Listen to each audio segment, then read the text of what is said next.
एक बार फिर से आप सभी का आपके अपने संजय पांडे क्लासेस में स्वागत है। आज हम रोटेशनल मोशन का लेक्चर नंबर 3 पढ़ने जा रहे हैं।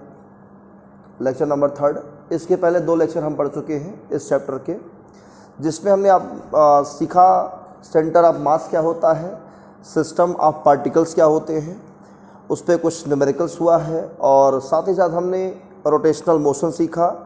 और रोटेशनल मोशन के 3 इक्वेशन होते हैं।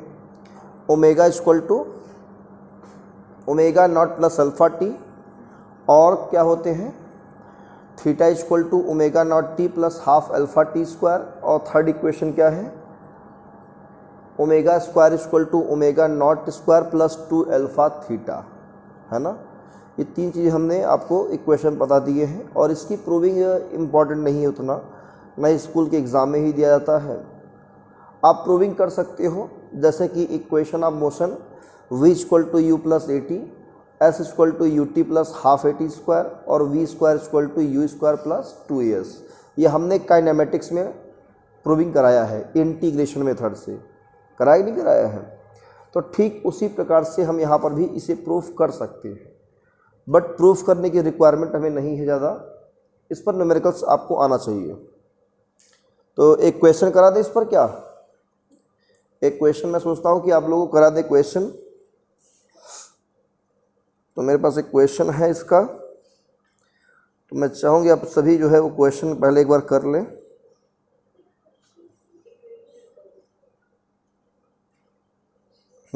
एक क्वेश्चन लिखिए, NCERT क्वेश्चन है बेटा। एंगुलर स्पीड ऑफ, हाँ एक क्वेश्चन नोट कर लीजिए।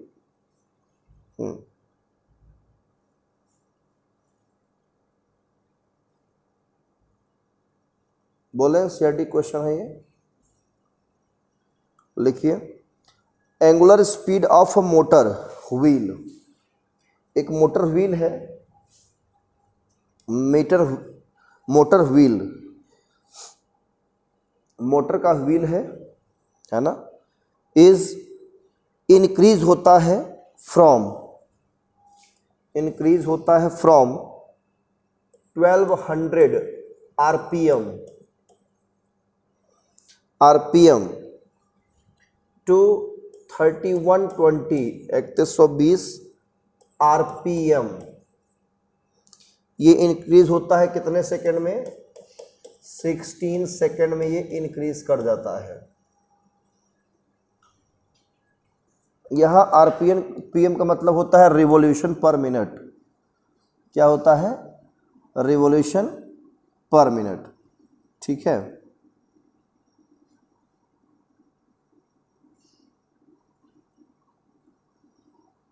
Clear? What is the angular acceleration and how many revolutions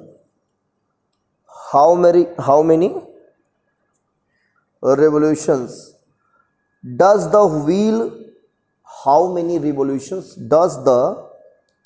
wheel make during this time? How many revolution does the wheel make during this time? कितना revolution बनाएगा इस time में, ठीक है ना। आप ये क्या करेंगे? सॉल्व करेंगे, ठीक है। तो जल्दी सॉल्व करिए।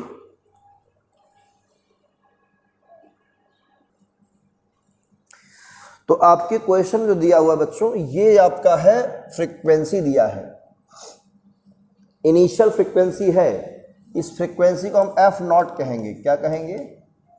ये फाइनल फ्रीक्वेंसी से हम एफ कहेंगे, ठीक है। तो फ्रीक्वेंसी दिया हुआ है, तो हम पहले इसको चेंज करेंगे पर सेकेंड में, है ना। तो ये थोड़ा सा इसको हम इरेज करेंगे, है ना। मैं चाहूँगा इसे इरेज कर देते हैं।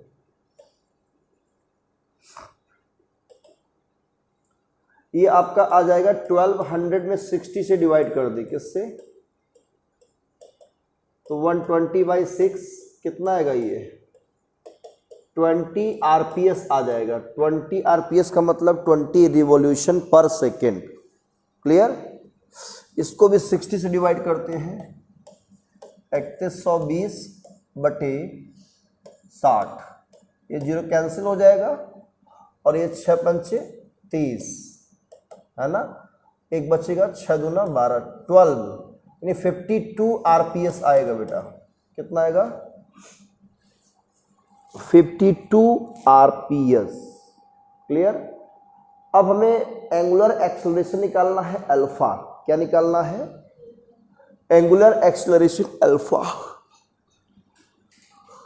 Time is given t equal to 16 second. बोलो दिया हुआ है t इक्वल टू 16 सेकेंड अगर दिया हुआ है तो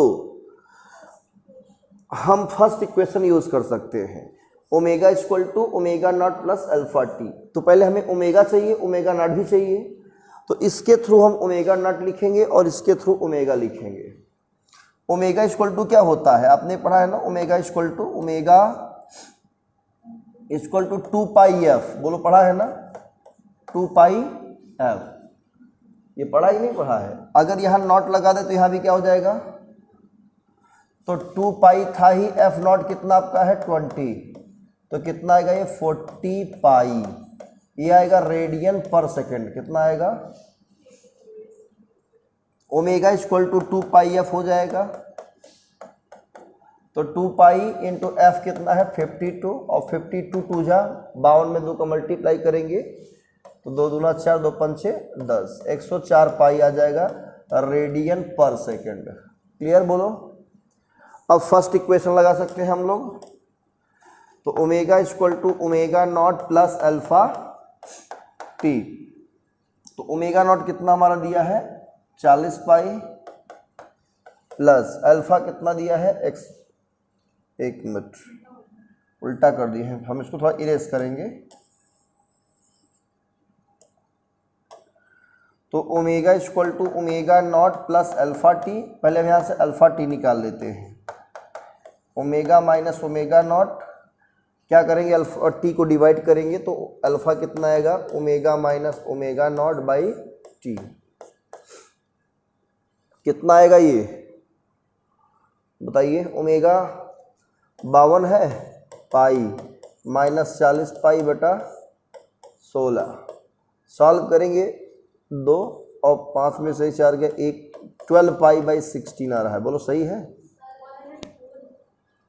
कहाँ पे? अच्छा यहाँ पे, ओ सॉरी मिस्टेक, हम कहाँ चले गए, वहाँ चले गए। तो यहाँ पे 104 है।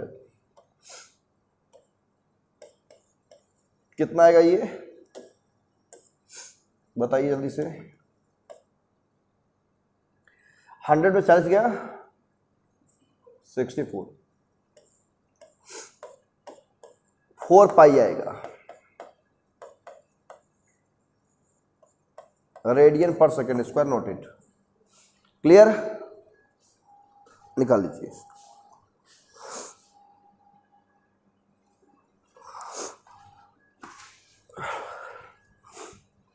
तो एंगुलर एक्सेलरेशन कितना आएगा 4 पाई रेडियन पर second square. Number of revolution निकालना है, कितना रिवॉल्यूशन किया वो। इसे निकालने के लिए आपको टोटल एंगुलर डिस्प्लेसमेंट निकालना पड़ेगा, कितना एंगल बनाया। अगर मान लो रिवॉल्यूशन बनाया है लगातार, मान लो 100 रिवॉल्यूशन, तो एक बार जब घूमेगा पूरा एक रिवॉल्यूशन करेगा तो कितना एंगल बनाएगा 2 पाई। एक रिवॉल्यूशन घूमेगा तो 2 पाई, और 100 रिवॉल्यूशन घूमेगा तो 100 इंटू 2 पाई। बोलो हो जाएगा ना?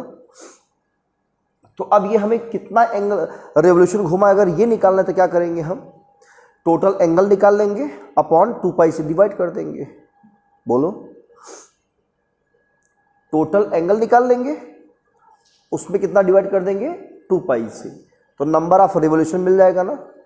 तो टोटल एंगल का मतलब होता है टोटल एंगुलर डिस्प्लेसमेंट, यानी थीटा निकालना है। क्या निकालना है अब? हाँ, तो थीटा इक्वल टू क्या यूज करेंगे आप लोग, omega naught t plus half alpha t square, वो सही है। ओमेगा नॉट कितना है, ये 40 पाई है, टाइम 16 है, प्लस 1/2। अल्फा कितना निकाले हैं, 4 पाई, यहाँ 16 का स्क्वायर कर देंगे, ये 2 2 जा 4, इसमें 2 पाई कितना, 2 पाई इंटू 16 कॉमन ले लेंगे, यहाँ 20 इन बचेगा, यहाँ 2 पाई भी बाहर आ गया, 16 कहाँ, हाँ 20 बचेगा भाई, ये 2 2 जा 4, मतलब 20 दूना 40, 20 यहाँ आ जाएगा, पाई तो बाहर आ ही गया, 16 भी बाहर आ गया, 20 बचेगा, यहाँ क्या बचेगा, 2 पाई बाहर आ गया, 16 एक बाहर आ गया, बचेगा सिर्फ 16, तो 20 10 30 6 36, और ये कितना हो जाएगा 2 पाई इंटू 16 इंटू 36, इतना रेडियन एंगुलर डिस्प्लेसमेंट होगा, बोलो सही है,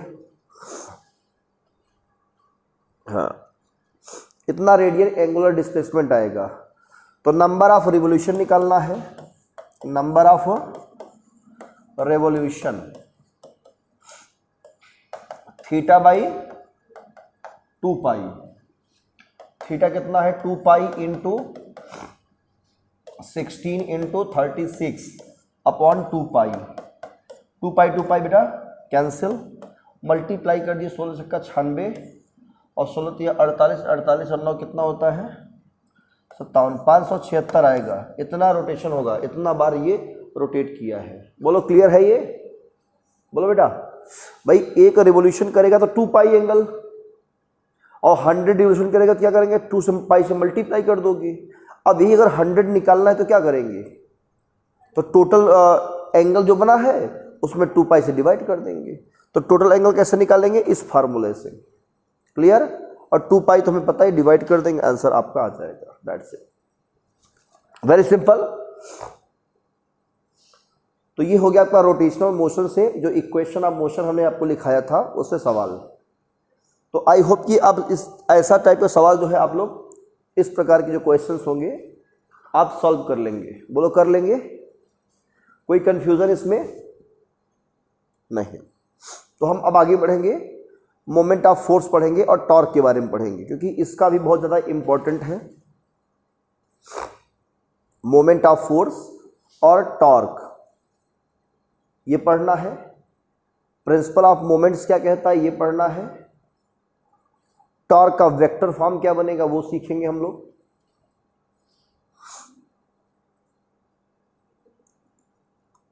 कपल्स क्या होते हैं ये पढ़ना है, और कपल से टॉर्क कैसे कैलकुलेट करेंगे वो सीखेंगे, क्योंकि इन सब का यूज़ क्लास 12 की फिजिक्स में होता है। जहाँ भी टॉर्क निकालने के लिए बात आ जाए वहाँ में सब यूज़ करेंगे, ठीक है। तो हेडिंग लगा दीजिए टॉर्क, हेडिंग क्या रहेगा, टॉर्क, या इसे कहते हैं मोमेंट ऑफ फोर्स।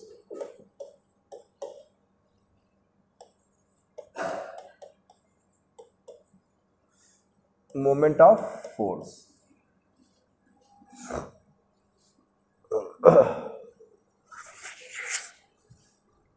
तो मोमेंट का मतलब होता है टर्निंग इफेक्ट। मोमेंट का मतलब क्या होता है, टर्निंग इफेक्ट। अगर किसी बॉडी पर हम फोर्स अप्लाई करें, क्या अप्लाई करें बेटा, फोर्स, तो वो एक स्ट्रेट लाइन में ना चले, वो क्या करे, किसी एक्सिस के अराउंड रोटेट करना शुरू कर दे। क्या करे, रोटेट। जैसे ये हमारे पास टेबल है, मैं ऐसे इसको पकड़ूँ, ये यहाँ पकड़ूँ, अब मैं इसको ऐसे घुमाना शुरू कर दूँ तो ये क्या करेगा, देखो रोटेट कर रहा ही नहीं कर रहा है, रोटेट कर रहा ही नहीं कर रहा है, देखो। तो इससे ये मोशन नहीं कर रहा है, किसी स्ट्रेट लाइन में मूव नहीं कर रहा है, इस डिस्प्लेसमेंट नहीं हो रहा है इसका, लेकिन ये क्या कर रहा है, रोटेट कर रहा है। तो रोटेट क्यों कर रहा है, क्योंकि इस पर हमने फोर्स अप्लाई किया है, फोर्स के कारण ये रोटेट कर रहा है। आप दरवाजा ओपन करते हो, क्लोज करते हो, तो वहाँ फोर्स अप्लाई करते हो, तो फोर्स के कारण वो क्या करता है, अपने आप जो है रोटेट करना स्टार्ट कर देता है। अगर फोर्स ना हो तब क्या अपने आप रोटेट करेगा, कहोगे तो अगर अब तब अपने आप अगर रोटेट करेगा मतलब भूत है उसमें, है ना। अगर कोई दरवाजा अपने आप खुल बंद रहा है तो क्या समझेंगे आप, कुछ भूत है, मामला है गड़बड़ इसमें, है ना। कुछ है, बुरी आत्मा इसमें घुसी हुई है। तो कहने का सेंस ये है कि दरवाजा अगर कोई रोटेट कर रहा है, खुल बंद रहा है अपने आप, तो वहाँ पे फोर्स अप्लाई करना पड़ेगा हमें। अब जो बॉटल की जो कैप है, बॉटल की कैप अगर आप इसे ओपन क्लोज करोगे तब भी आपको फोर्स लगाना पड़ेगा। इसमें फोर्स दो लगाएंगे आप, एक इधर से लगाएंगे, एक अपोजिट डायरेक्शन में, है कि नहीं। मतलब यहाँ दो इक्वल एंड अपोजिट फोर्स और डिफरेंट लाइन ऑफ एक्शन वाले फोर्स होते हैं। मतलब वो जो फोर्स काम कर रहे हैं वो डिफरेंट लाइन में काम कर रहे हैं, अलग अलग लाइन में। तो ऐसे फोर्सेस को हम लोग कहते हैं कपल। क्या कहते हैं, कपल। कपल मतलब पेयर ऑफ फोर्सेस। क्लियर है। तो टॉर्क क्या होता है, टॉर्क मतलब टर्निंग इफेक्ट। इसको डिफाइन करेंगे कैसे, लिखेंगे turning effect, turning effect of, turning effect of force is called torque. इसे हम लोग क्या कहेंगे बेटा, टॉर्क कहेंगे। It is denoted by, it is denoted by, denoted by tau. किससे नोट करते हैं ये, ताऊ से ना, ताऊ मत पढ़ना, टाउ या टो पढ़ते हैं कुछ लोग इससे, ठीक है। और टाउ का फार्मूला क्या होता है, force into perpendicular distance, perpendicular distance of force. Force की कौन सी डिस्टेंस लेंगे हम, परपेंडिकुलर डिस्टेंस। कहां से लेंगे, from axis of rotation, axis of rotation. यही फार्मूला होता है बच्चों, ठीक है। और इसका जो उससे अगर हम डिनोट करेंगे और तरीके से शॉर्ट फॉर्म में लिखेंगे तो tau equal to F into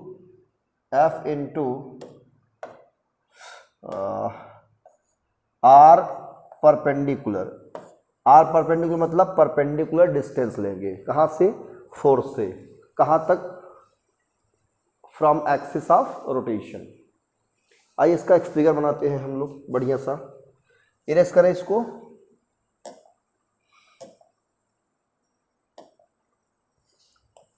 ये मान लो एक एक्सिस ऑफ रोटेशन है, या ऐसे बना देते हैं। ये एक्सिस ऑफ रोटेशन है और ये कोई बॉडी है,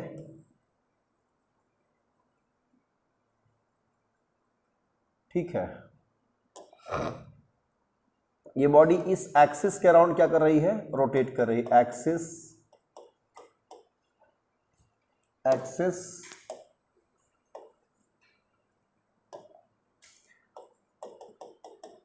ऑफ रोटेशन, ये रोटेट कर रही है। तो हमने यहां पे कैसे रोटेट कर रही है, जब ये इस बॉडी पर एक फोर्स अप्लाई किया हमने ऐसे, तो यहां से एक्सिस ऑफ रोटेशन कौन डिस्टेंस लेंगे हम लोग, यहां से हम लेंगे परपेंडिकुलर डिस्टेंस। ये 90 डिग्री होना चाहिए। ये है आर, क्लियर। फोर्स है और ये है आप, ये है फोर्स का लाइन ऑफ एक्शन। आप इसे फोर्स का लाइन ऑफ एक्शन कह सकते हो। ये है फोर्स का लाइन ऑफ एक्शन, इसी लाइन में फोर्स काम कर रहा है। तो यहां से परपेंडिकुलर डिस्टेंस कहां तक लेंगे, एक्सिस ऑफ रोटेशन तक, क्लियर। तो ये जो फोर्स होगा और ये डिस्टेंस का प्रोडक्ट को हम लोग क्या कहेंगे, टॉर्क। और ये मैक्सिमम टॉर्क होगा, ठीक है। समझ में आ रहा है ये, बोलो महिमा, इंशा बेटा, स्नेहा, रेचल, क्लियर है। ये जो परपेंडिकुलर डिस्टेंस कहाँ से लेंगे, लाइन ऑफ एक्शन से परपेंडिकुलर डिस्टेंस कहाँ तक, एक्सिस ऑफ रोटेशन से यहाँ तक परपेंडिकुलर डिस्टेंस, ठीक है ना, इसे परपेंडिकुलर डिस्टेंस हम लोग कहते हैं। तो F इंटू आर परपेंडिकुलर, ये परपेंडिकुलर होना चाहिए, परपेंडिकुलर अगर नहीं है तो फिर गलत है आपका। तब हम ये डिस्टेंस ले लें, ऐसे डिस्टेंस ले लें, यहाँ पे कुछ एंगल बन रहा हो 60 डिग्री 45 डिग्री, तो वो डिस्टेंस वैलिड नहीं होगा। क्लियर?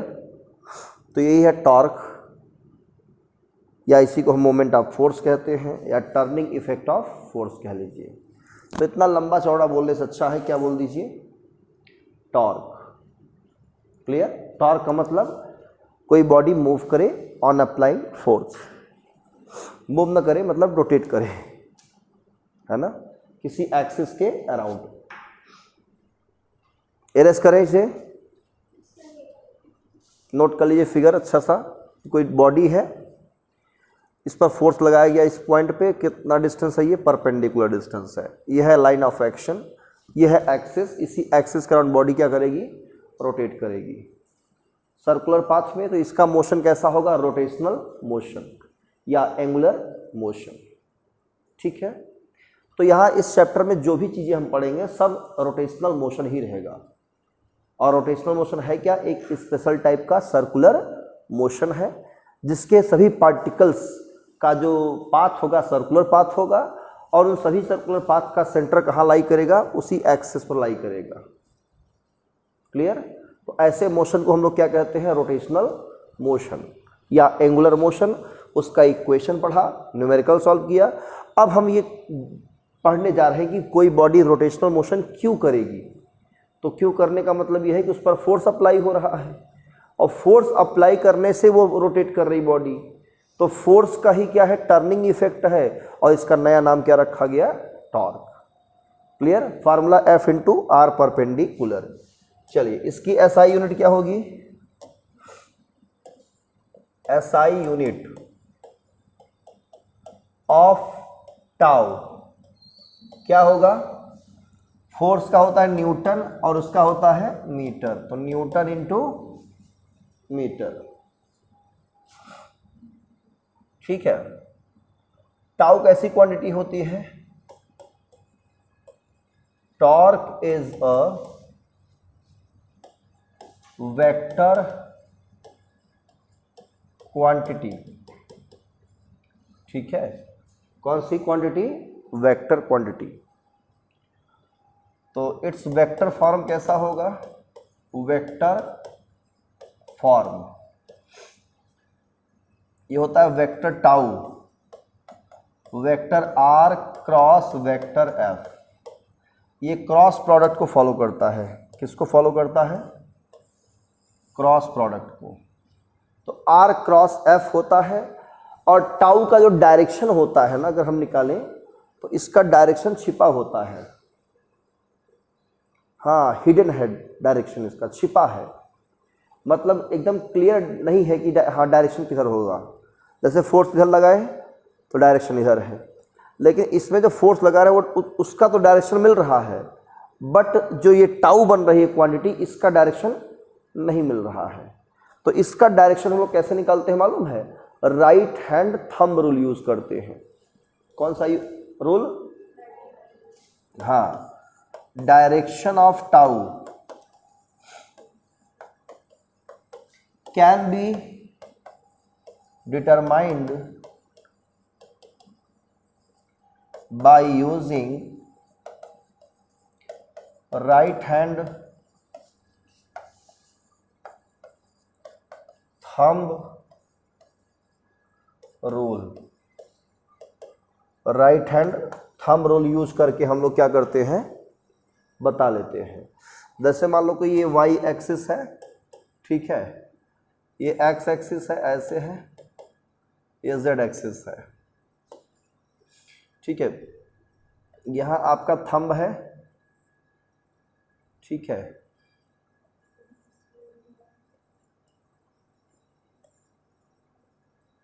आपने ऐसे पकड़ रखा है, इसे किससे, अपने राइट हैंड से।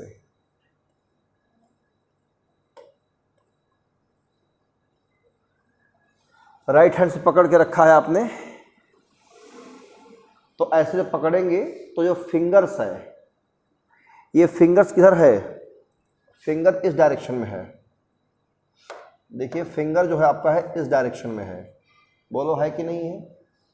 जब फिंगर इस डायरेक्शन में है तो थंब किधर आ रहा है, ऊपर। तो जो फिंगर को डायरेक्शन लिया गया वो है फोर्स का डायरेक्शन शो कर रहा है। किसका डायरेक्शन कह लीजिए, फोर्स का डायरेक्शन शो कर रहा है। तो जो फोर्स का डायरेक्शन है वो फोर्स से बॉडी क्या कर रही है, मूव कर रही है। तो ऐसे बॉडी मूव कर रही है तो हमने फोर्स ऐसे लगाया, तो थंब किधर जा रहा है, ऊपर।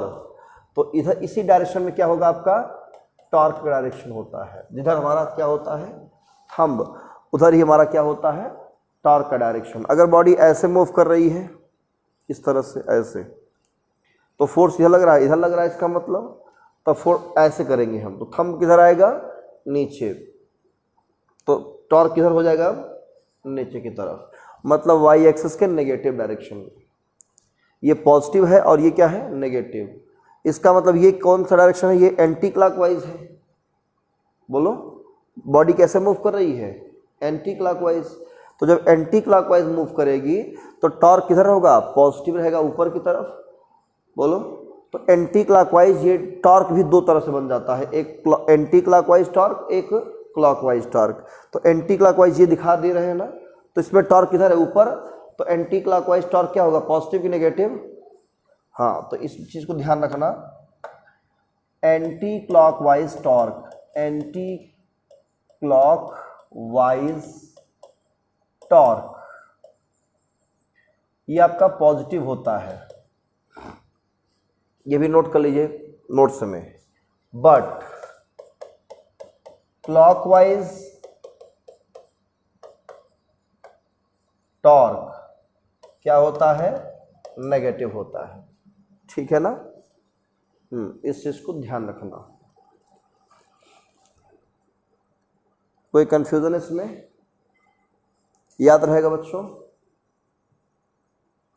तो vector tau equal to vector R cross vector F, याद रहेगा। हाँ ठीक है, आगे बढ़े। अब इसी को हम मॉडिफाई करेंगे। इसका जो हम आर क्रॉस एफ को जब हम ए क्रॉस बी से एक्सपेंड करेंगे, किससे, ए क्रॉस बी से। तो ए क्रॉस बी पढ़ा है कि नहीं पढ़ा है, क्या होता है a cross b, a b sine theta N cap. तो ये क्या हो जाएगा, r F sine theta N cap. बोलो होगा। तो हम आगे इसके लिख रहे हैं, ये नोट कर लिया ना। बोलो आगे बढ़े।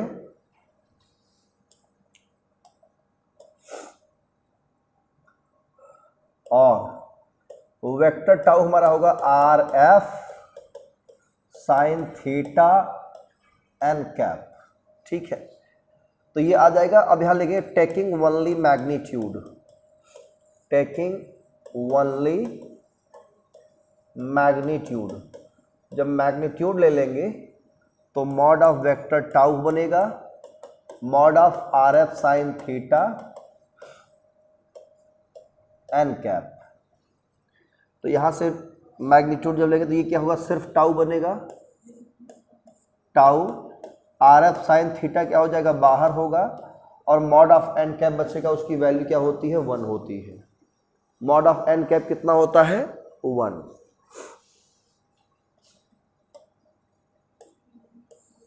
तो इसे बना देंगे इक्वेशन नंबर फर्स्ट। यहां लगाएंगे case first, if theta is equal to 0 degree और 180 डिग्री, देन टाउ क्या रहेगा, यहाँ पे 0 हो जाएगा। साइन 0 वैल्यू 0, साइन 180 की वैल्यू भी क्या होगी, 0।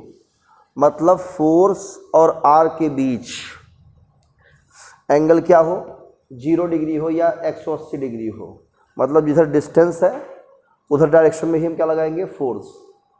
तो बॉडी कभी रोटेट करेगी, भाई दरवाज़ा ऐसे है, ऐसे दरवाज़ा लगा हुआ है, ऐसे दरवाजे पकड़ के हैंडल पकड़ खींचो अपनी तरफ में, खींचो अपनी तरफ, तो फोर्स इधर है और डिस्टेंस कब्जा तक का डिस्टेंस क्या है, वो अपोजिट डायरेक्शन हो जाएगा।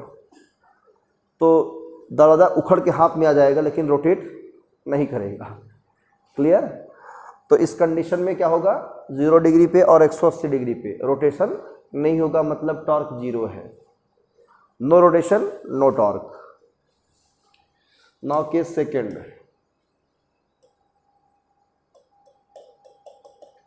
If theta is equal to 90 degree, मतलब परपेंडिकुलर डिस्टेंस, समझ में आया ना? Then by equation first tau क्या हो जाएगा यहाँ पे, r इंटू एफ, क्या होगा, r into F. Maximum torque will be applied, maximum torque will be applied, maximum torque will be applied. ठीक है ना? इस केस में टॉर्क क्या रहेगा हमारा, मैक्सिमम रहेगा। तो वेक्टर फॉर्म क्या होता है, r क्रॉस f होता है। r पहले आता है, f बाद में आएगा। क्लियर है ना? चलिए, अगर आपको वेक्टर f इस तरह दिया हो, a1 i cap, a2 j cap, यानी इसको हम f1 कर देता हो, f1 i cap, f2 j cap, f3 k cap, ऐसे दिया हो, और वेक्टर r ये दिया हो, r1 i cap, r2 j cap, r3 k cap. इस कंडीशन में वेक्टर टाउ अगर निकालेंगे तो क्या करेंगे आप, vector r cross f use करेंगे। क्लियर? ये फार्मूला। और ये कैसे निकालते हैं हम, डिटर्मिनेंट्स लेंगे ऐसे, i कैप, j कैप और k कैप। i कैप के नीचे f1 r1 रखेंगे, यहाँ f2 r2 और f3 r3। और डिटर्मिनेंट सॉल्व करना हमने सिखाया है वेक्टर में, बोलो सिखाया है ना? कैसे सॉल्व करते हैं वेक्टर, पहले i कैप लेते हैं, है ना, फिर i कैप अगर लेंगे, इसको छोड़ेंगे, ये छोड़ेंगे, एक ब्रैकेट में ये चीज़ लिखते हैं, फिर प्लस लेंगे, i कैप है तो इसको माइनस में लेंगे, ये कॉलम ये रो छोड़ के ये और ये नोट करेंगे, फिर माइनस बाद k कैप लेंगे, ये कॉलम ये रो छोड़ के ये और ये नोट कर लेंगे। ठीक है ना? अभी हम इसमें क्वेश्चन जब कराएंगे ना तो हम सिखा देंगे इंशाअल्लाह, थोड़ा नहीं इसको सिखा देंगे हम। तो डिटर्मिनेंट्स से हम क्या कर सकते हैं, डिटर्मिनेंट्स के माध्यम से टॉर्क कैलकुलेट कर सकती हैं। क्या कैलकुलेट कर सकते हैं, टॉर्क। बोलो क्लियर? ये टॉर्क कॉन्सेप्ट यहाँ तक क्लियर है ना? ये कैसे सॉल्व होगा वो तो मैं सिखाऊंगा बाद में, क्वेश्चन जब मिलेगा तो मैं सिखाऊंगा, लेकिन ये यहाँ तक क्लियर है ना, कैसे ये हम अगर ये है तो यही लगाएंगे, ये क्लियर है ना? ठीक है, एंगल दिया रहेगा तो ये यूज करेंगे, RF साइन थीटा। ठीक है, नोट कर लिया?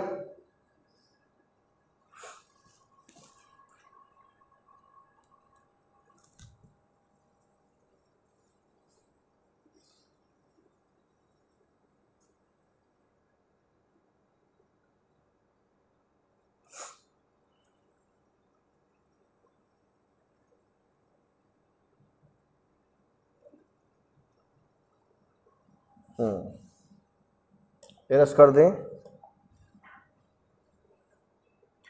हेडिंग रहेगा principal of moments, principal of moments.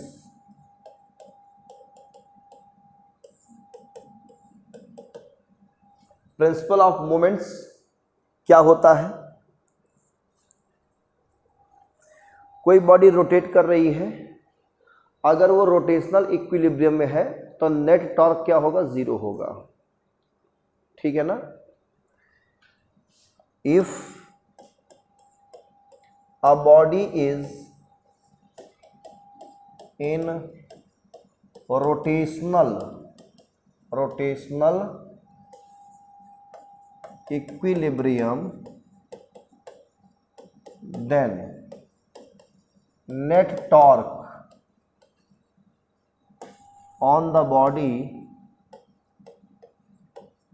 will be 0। यही है principle of moments. Net torque मतलब वेक्टर टाउ नेट इज 0, और नेट टॉर्क 0 मतलब कि clockwise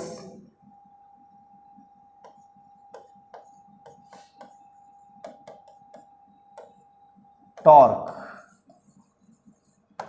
is equal to anti clockwise torque.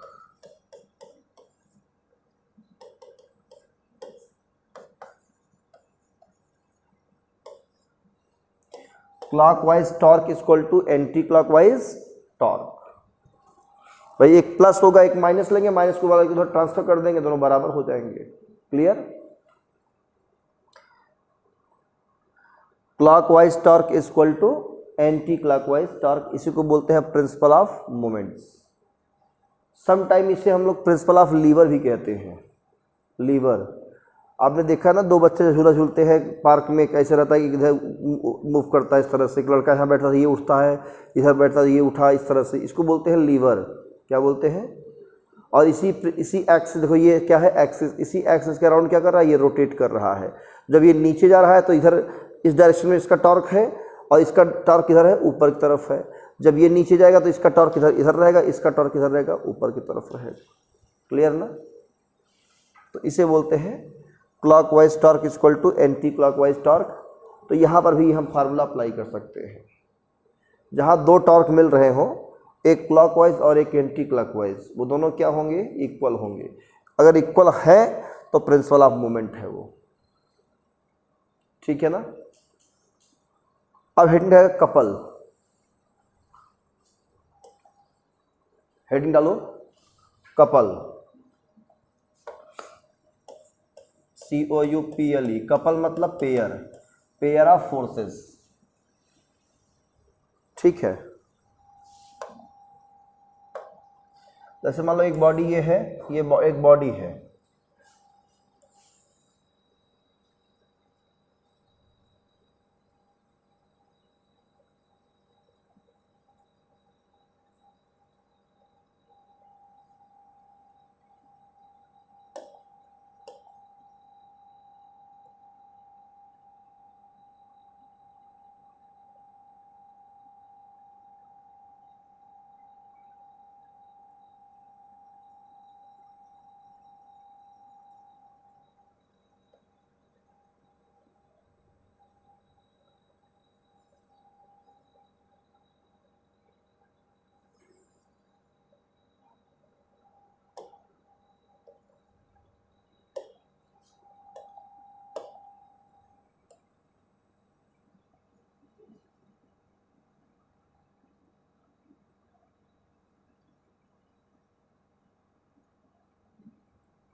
मान लीजिए कोई बॉडी है।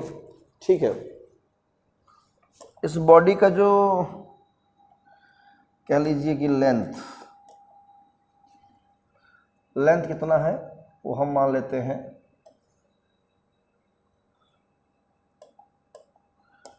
ये लेंथ है d। कितना है? d। इसका ये है मिड पॉइंट। क्या है? Mid point. एक फोर्स काम कर रहा है इस डायरेक्शन में,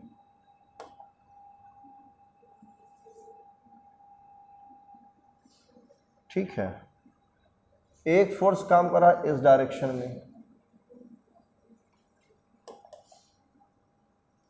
ये फोर्स है F, ये भी फोर्स है F। ये इसी एक्सिस के अराउंड क्या करेगा body?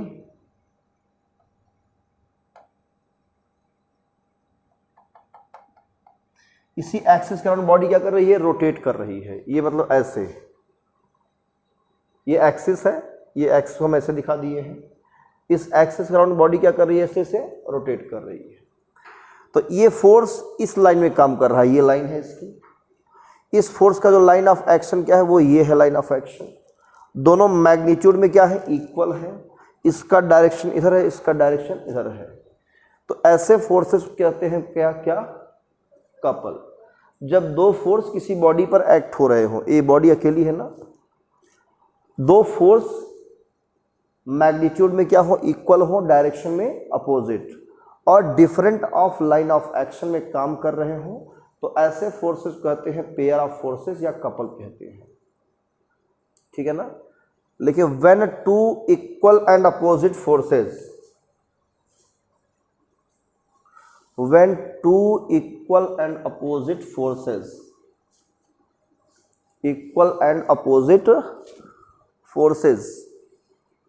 act on a body,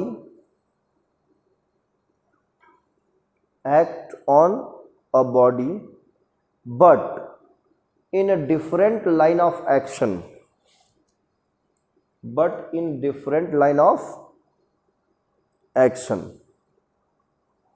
लिखा, different line of action,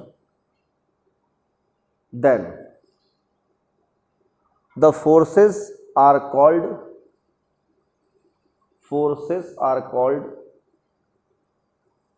couple. Forces are called couple. ठीक है बेटा, फोर्सेस आर कॉल्ड क्या, कपल। अब कपल के कारण अगर हमें निकालना है क्या, टॉर्क, तो क्या करेंगे हम, ध्यान से देखिए। जैसे इसके कारण टॉर्क निकालना है तो ये किधर मूव करेगा, फोर्स से इधर खींचेगा, तो इसका टॉर्क इधर रहेगा। क्लियर है। और ये इसको इधर खींच रहा है तो इसका टॉर्क डायरेक्शन इधर ही रहेगा। क्लियर। दोनों का डायरेक्शन क्या है, सेम है। तो दोनों, ये जिसका हाफ जो लेंथ है, ये कितना है आपका, d/2 है, बोलो है। ये कितना है, d/2 है। तो इस फोर्स से जहां से रोटेट कर रहा है, ये एक्सिस है ना, बोलो, इस एक्सिस के अराउंड क्या कर रहा है, ये बॉडी रोटेट कर रही है। तो ये जो d/2 है, ये क्या है, परपेंडिकुलर डिस्टेंस है। और ये फोर्स ऐसे है, इससे परपेंडिकुलर डिस्टेंस ये है, और ये परपेंडिकुलर डिस्टेंस है ना। तो फोर्स से ही क्या निकालना है, परपेंडिकुलर डिस्टेंस लेना है। तो कितने टॉर्क है, दो टॉर्क है। दोनों टॉर्क को हम ऐड कर देंगे तो टोटल टॉर्क इसका मिल जाएगा, है ना। तो इसमें पैराग्राफ चेंज के लिखिए, torque produced by couple, torque produced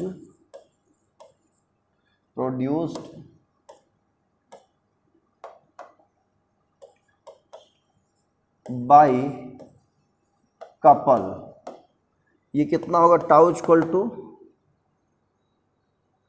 torque due to force F1, torque due to F1 plus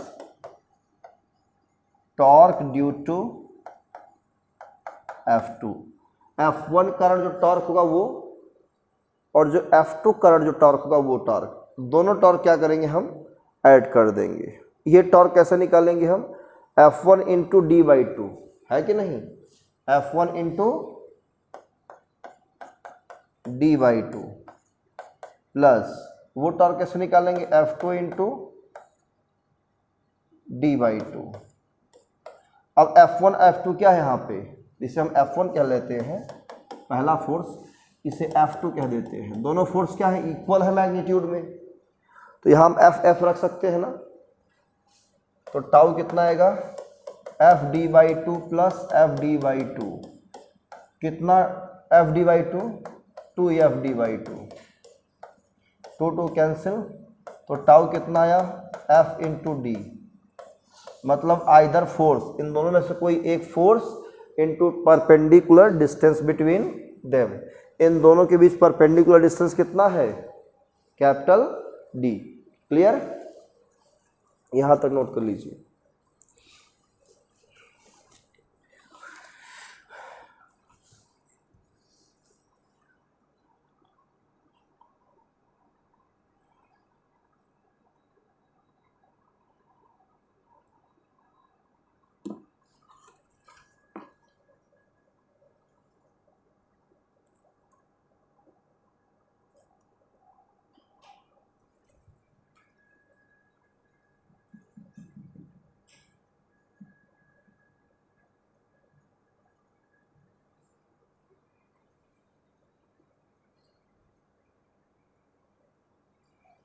बोलो बेटा, क्लियर है यहाँ तक? तो इससे हम स्टेटमेंट कैसे देंगे? ये आइदर फोर्स है, दोनों में से कोई एक फोर्स, और कैपिटल डी क्या है? दोनों फोर्स के बीच परपेंडिकुलर डिस्टेंस। तो आप इसे वर्डिंग में लिख लेंगे, tau equal to either force, either force into perpendicular distance between two forces. Clear? दोनों फोर्सेस के बीच की परपेंडिकुलर डिस्टेंस में कोई एक फोर्स का मल्टीप्लाई कर देंगे तो टॉर्क कितना निकलेगा वो कपल से मिल जाएगा हमें। तो जब भी कपल के कारण टॉर्क निकालना है स्नेहा, किसी कारण कपल के कारण टॉर्क निकालना है, तो क्या करेंगे? उन दोनों में से कोई एक क्या लेंगे? फोर्स लेंगे, इनटू दोनों के बीच की जो परपेंडिकुलर डिस्टेंस होगी वो उससे क्या करेंगे? हम मल्टीप्लाई करेंगे। परपेंडिकुलर डिस्टेंस, ध्यान रहे, दोनों फोर्सेस के बीच कौन डिस्टेंस लेंगे? परपेंडिकुलर। और यही हम क्लास 12 में फार्मूला में यूज करते हैं, ठीक है ना? क्लास 12 की फिजिक्स में टॉर्क निकालते हैं डाइपोल पर। इलेक्ट्रोस्टैटिक में डाइपोल के कारण या डाइपोल पर टॉर्क कितना अप्लाई हो रहा है, टॉर्क, वो टॉर्क निकालते हैं इस वाले फार्मूले से। वहां भी आपको कपल मिलेंगे, मतलब पेयर ऑफ फोर्सेस मिलेंगे, equal opposite but different line of action. Clear इतनी बातें?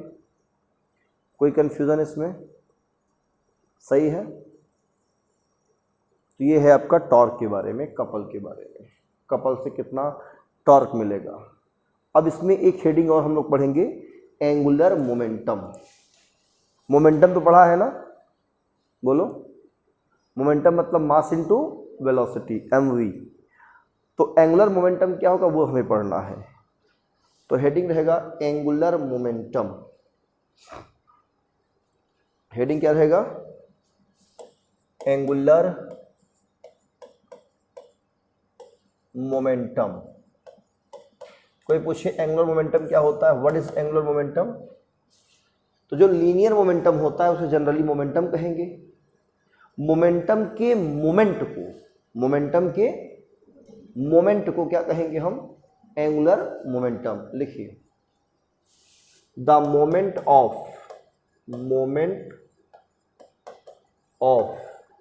Linear momentum, linear momentum is called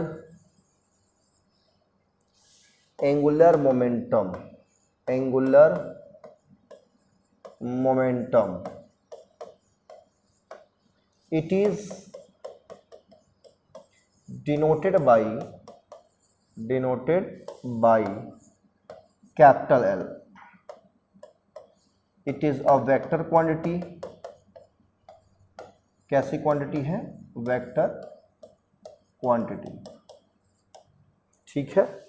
और इसे हम L से डिनोट करेंगे। किससे डिनोट करेंगे? L से। तो L इक्वल टू होता है लीनियर मोमेंटम P, इसमें हम R का मल्टीप्लाई कर देंगे। किसका? R का। लेकिन R यहाँ भी परपेंडिकुलर डिस्टेंस है, ध्यान रखना। जैसे कि उसमें फोर्स इनटू परपेंडिकुलर डिस्टेंस निकाले थे ना, तो इसमें linear momentum P into R perpendicular. Clear है? अब आपने पढ़ा है कि P इक्वल टू होता है मास इनटू वेलोसिटी। बोलो, तो यहां पर रख देंगे तो L इक्वल टू क्या आएगा? mv/r।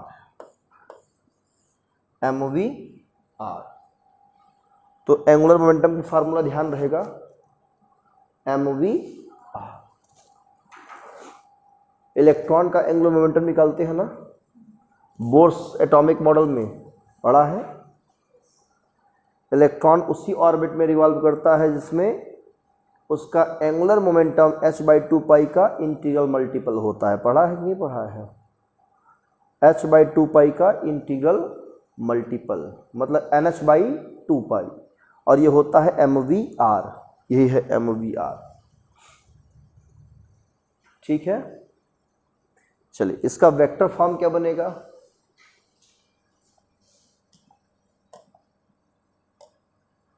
वेक्टर फॉर्म, ये होगा vector L, vector L equal to vector R cross vector P. और एसआई यूनिट क्या बनेगी इसकी, इसका मीटर किलोग्राम मीटर पर सेकेंड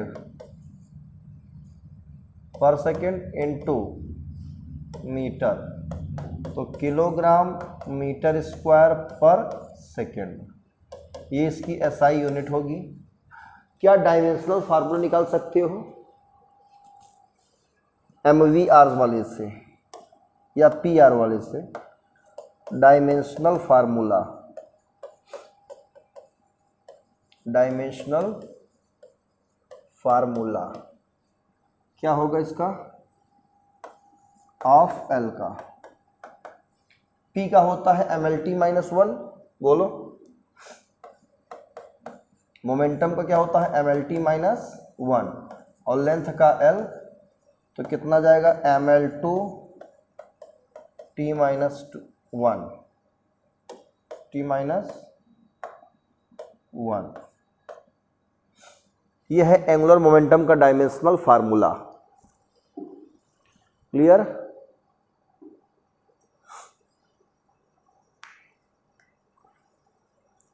कभी कभी नीट के एग्जाम में एंगुलर मोमेंटम का डायमेंशनल फार्मूला पूछ लेता है।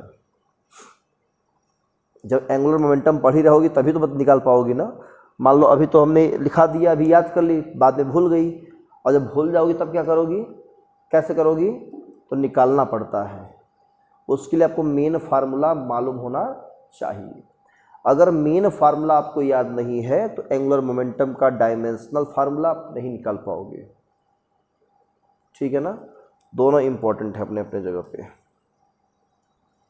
ठीक, इसका भी PR साइन थीटा होगा जैसे कि टॉर्क में होता है ना। इसका अगर हम निकाले L का इससे R क्रॉस P से, या R करके इसके आगे लिख सकते हो वेक्टर L इक्वल टू क्या होगा, RP sine theta N cap. तो मॉड ऑफ L कितना होगा, L होगा, ये L इक्वल टू होगा RP sine theta, RP sine theta, ये क्या हो जाएगा इसका वैल्यू, है ना। तो vector form R cross P होता है, ध्यान रखना इस बात को।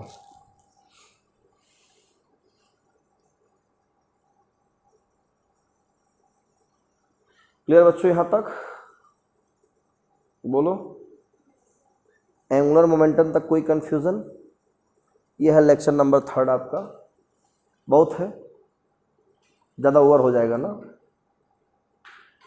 तो जितना पढ़ाए हैं इस पर घर पे प्रैक्टिस करना, और जितनी थ्योरी है सब रिवाइज करना, अच्छे से लर्न करना पूरा इसको। ठीक है ना। ये होता है, इसमें ये फार्मूला, इसका एसआई यूनिट ये बनती है, ये वेक्टर फॉर्म है, ये इसका मेन फार्मूला है, इस पर राइट हैंड थंब रूल लगता है, कैसे निकालते हैं, है ना। जैसा जो पढ़ाया है उस चीज़ को जो आपको है पढ़ना। कहीं भी कन्फ्यूजन होगा तो यूट्यूब पर जाकर उसमें से ये लेक्चर आप देख सकते हो फिर से। ठीक है ना। तो ये आपको रिवाइज करने में हेल्प करेगा। ठीक है, तो आज की क्लास में सिर्फ इतना ही सफिशिएंट है। ऑन ट्यूसडे मैं टेस्ट लूँगा यूनिट्स एंड मेजरमेंट का 11th क्लास की। फिजिक्स MCQ क्वेश्चन होंगे, नीट के एग्ज़ाम वाले क्वेश्चन होंगे, और आपकी स्कूल लेवल का भी मिक्स रहेगा उसमें सब, प्लस पढ़ाई भी होगी। 20 मिनट टेस्ट चलेगा, बाकी पढ़ाई। क्लियर? इसके आगे बढ़ेंगे। पढ़िए। All the very best. Thank you.